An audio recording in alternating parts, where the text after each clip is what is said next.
I want to begin my message to you this morning on this last day of Passover and Shabbat with a question.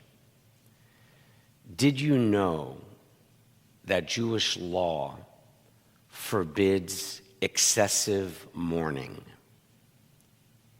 In the Shulchan Aruch, which is the major code of Jewish law since the Middle Ages, there is a paragraph which begins with this directive, and I quote, "Do not mourn too much for the departed."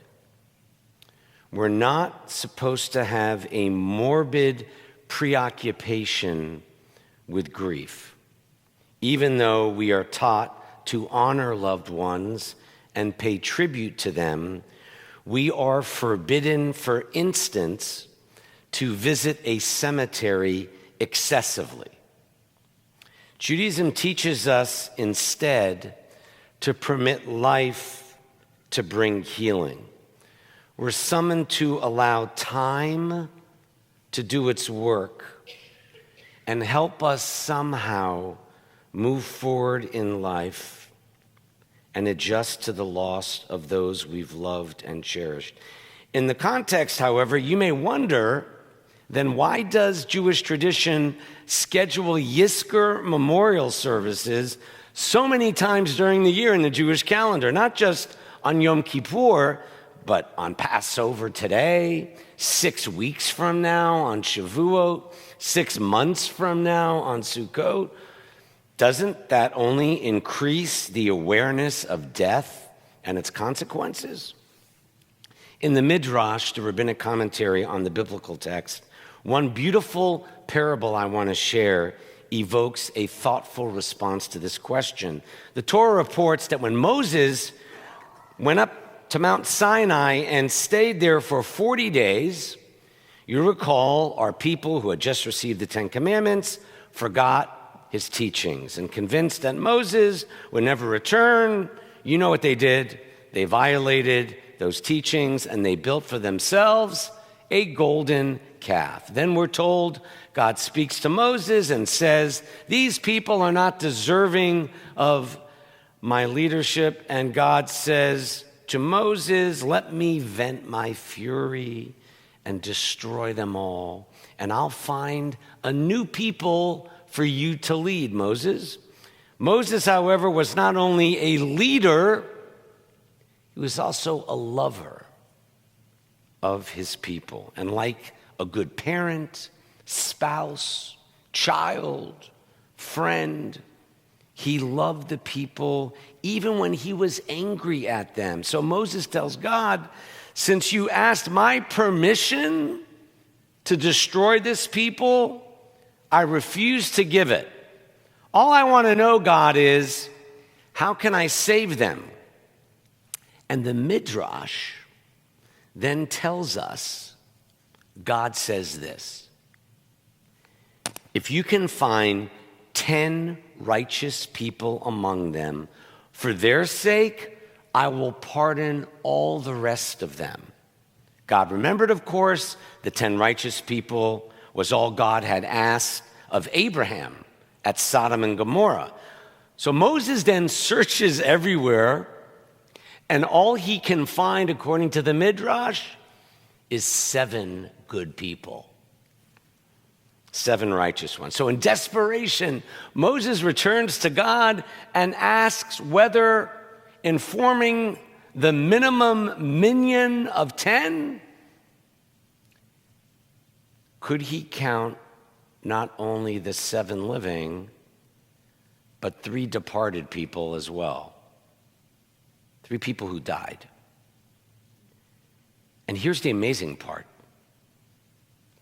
God relented and consented. "Who are your 3? God asks. Moses quickly tells God, "I now have the 3 more people I need for you to let me go on with this people and for you to let these people go on with me. The 3 are Abraham, Isaac, and Jacob. I submit these 3 together with the other 7.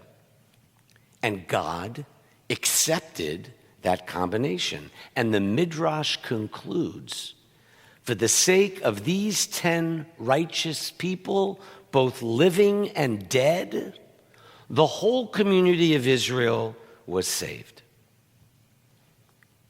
That legend, quaint as it sounds, tells us something rather remarkable about Judaism. It tells us that, in a sense, there is really no boundary between the living and the dead. That in a certain way, a person who has died can still be counted among the living. Isn't that an extraordinary conviction? We are encouraged as Jews to believe that if a person's memory is meaningful, if their life was memorable, if what they taught and stood for still lives in us, then they are still with us.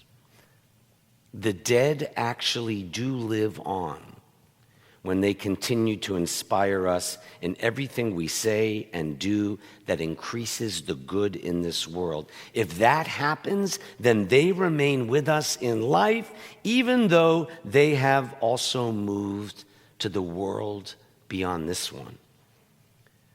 My friends, this teaching is central to Judaism. Our departed loved ones are still with us. The next full moon holiday after Passover is Sukkot. Exactly 6 full moons apart from each other.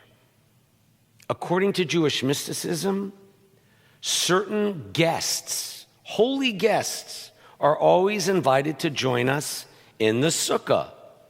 Who are these guests?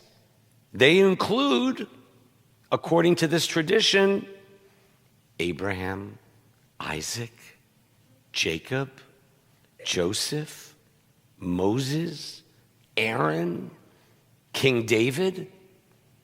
What more astonishing practice can there be than to enter the sukkah in 6 months in the 21st century and celebrate there with guests who have been dead for 3,000 years? That phenomenon is part of our tradition. It's a glorious part. As Jews, we live not just in the 21st century, we live within the totality of our lives and 4,000 years. Our ancestors still inhabit our world. None of them are dead. Their memory, their great ancestry still lives and strengthens us and inspires us in our time. In a way, that notion should not be all that surprising. We can all testify to that truth, can't we, through our own experience? Do we not still speak with parents who have long been deceased? I do.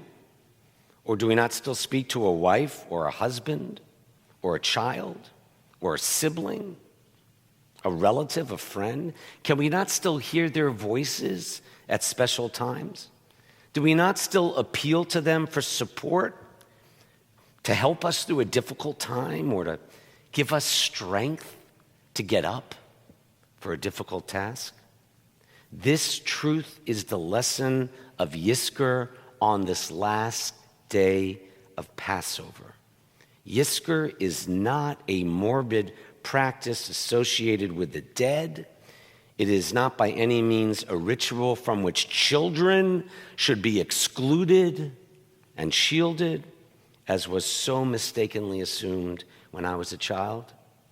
Quite the contrary, Yizkor is an expression of our deepest conviction that death can never obliterate the blessing of memory.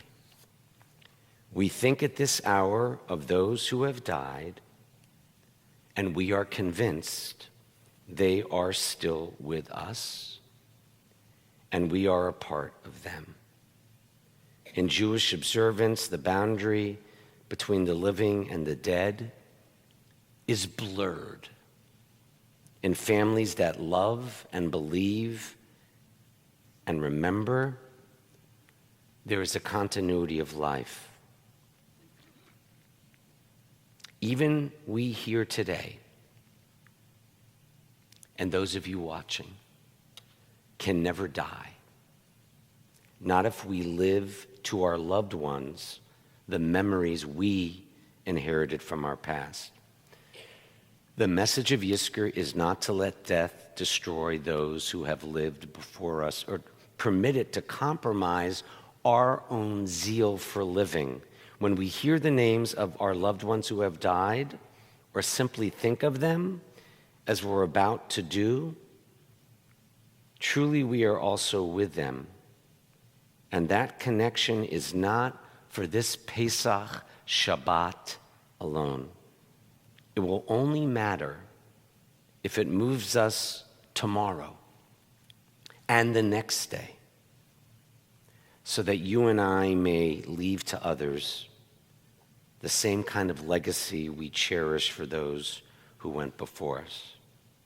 So in closing, this Yizkor memorial may seem to be sad, but it is ultimately a resounding affirmation that our departed are indeed with us.